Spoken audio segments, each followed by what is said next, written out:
Welcome to metro matinee news. കൊടിയ പീഡനങ്ങളാണ് അമൃതയും ബാലയുടെ രണ്ടാം ഭാര്യ എലിസബത്തും നേരിട്ടതെന്ന് വെളിപ്പെടുത്തുകയാണ് അമൃതയുടെ PA കുക്കു എന്ന എലേന. ജീവനും കൊണ്ട് ഓടി രക്ഷപ്പെടുകയായിരുന്ന ഇരുവരുമെന്ന് മാധ്യമങ്ങൾക്ക് മുൻപ് ബാല കാണിക്കുന്നതെല്ലാം വെറും അഭിനയം മാത്രമാണെന്ന് കുക്കു ആരോപിക്കുന്നു. 5 വർഷമായി അമൃത സുരേഷ്, അഭിരാമി സുരേഷുമായി PA കുക്കു കൂടെയുണ്ട്. സഹികെട്ട വേളയിൽ എലിസബത്ത് അമൃതയുമായി സംസാരിച്ച കോൾ കേൾക്കാനിടയായ സാഹചര്യമാണ് കുക്കു പുറത്തുവിട്ടത്. ഒരു മനുഷ്യന് ഇത്രയും മോശമായി പെരുമാറാൻ സാധിക്കുമോ എന്നറിയില്ല എന്ന് കുക്കു പറയുന്നു. തനിക്ക് ഇക്കാര്യങ്ങൾ എത്രത്തോളം പച്ചയ്ക്ക് തുറന്നു പറയാൻ സാധിക്കുമെന്നും അറിയില്ല. നേരിട്ട് ബന്ധപ്പെട്ടാൽ തെളിവുകൾ നൽകാം. ബാലയെ പേടിച്ച് പലരും സംസാരിക്കില്ല, ഭാര്യയായി താമസിച്ചവർ പ്രത്യേകിച്ച്. അയാൾ ക്രൂരനാണ്, മീഡിയയുടെ മുന്നിലെ നടനാണ്. എലിസബത്തിനെ പോലും നിയമപരമായ ബാല വിവാഹം ചെയ്തിട്ടില്ല എന്ന് കുക്കു ആരോപിക്കുന്നു.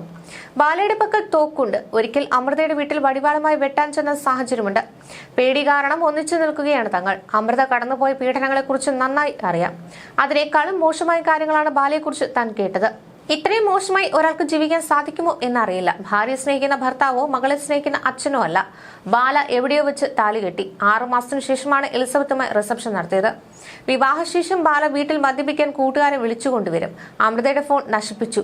കൂട്ടുകാരെ വീട്ടിലേക്ക് വിളിച്ചു വരുത്തി അമൃതയെ കൊണ്ട് അവർക്ക് ഭക്ഷണം ഉണ്ടാക്കി നൽകി. എച്ചിൽ പാത്രം കഴുകിച്ചു. ലൈംഗികമായി ദുരുപയോഗം ചെയ്തു. എലിസബത്തിനും അത് തന്നെയായിരുന്നു സ്ഥിതി. രണ്ടുപേരും ഒരേ വിഷയങ്ങളിലൂടെ കടന്നുപോയി. പ്രതികരിക്കാൻ പോകില്ല എന്ന് ഉറപ്പുള്ള സ്ത്രീകളോട് മാത്രമാണ് അയാൾ ബന്ധം സ്ഥാപിക്കുക. ചന്ദന എന്ന ആദ്യ ഭാര്യ പണം പറ്റിച്ചു എന്നൊക്കെ അമൃതയോട് പറഞ്ഞാണ് വിവാഹം ചെയ്തത്. വൈകാരികമായി മുതലെടുക്കും.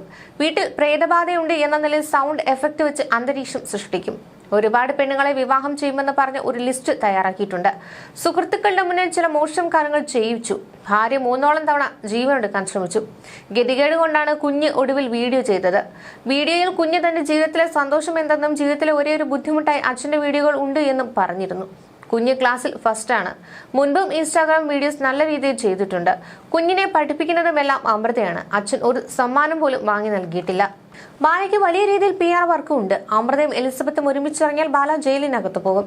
ഭാര്യയുടെ കിടപ്പറയിലെ വീഡിയോ എടുത്തു വെച്ച് അത് പുറത്തുവിടുമെന്ന് ഏതെങ്കിലും ഭർത്താവ് ഭീഷണിപ്പെടുത്തുമോ? ഇതെല്ലാം മനസ്സിലാക്കിയത് അമൃതയും എലിസബത്തും തമ്മിലുള്ള സംഭാഷണത്തിലൂടെയാണ്. തനിക്കോ അമൃതയ്ക്കും കുടുംബത്തിനുമോ എലിസബത്തിനും കുടുംബത്തിനും സോഷ്യൽ മീഡിയയിലൂടെയോ അല്ലാതെയോ എന്തെങ്കിലും സംഭവിച്ചാൽ ബാലയ്ക്ക് മാത്രമാണ് ഉത്തരവാദിത്തം. എലിസബത്ത് ഗുജറാത്തിലേക്ക് ജീവനും കൊണ്ട് ഓടിയതാണ്. ആരോപണങ്ങൾക്ക് തന്റെ കൈവശം തെളിവുകളുണ്ട്. എന്നാൽ അത് പബ്ലിക്കായി അപ്ലോഡ് ചെയ്യാൻ കഴിയില്ല. നേരിട്ട് കാണിച്ചു തരാമെന്നും കുക്കു വീഡിയോയിൽ പറയുന്നുണ്ട്. എലിസബത്ത് ആത്മഹത്യാ ശ്രമം നടത്തി പോലീസ് സ്റ്റേഷനിൽ എത്തിയപ്പോൾ അവരെ മാനസിക രോഗിയാക്കി. ഇയാൾ റേപ്പിസ്റ്റ് ആണ്. തെളിവ് വച്ചാണ് താൻ സംസാരിക്കുന്നതെന്ന് കുക്കു പറയുന്നു. തങ്ങളുടെ കൂട്ടത്തിലെ പലർക്കും വധഭീഷണിയുണ്ട് എന്ന് അഭിരാമി സുരേഷും ആരോപിച്ചിരുന്നു.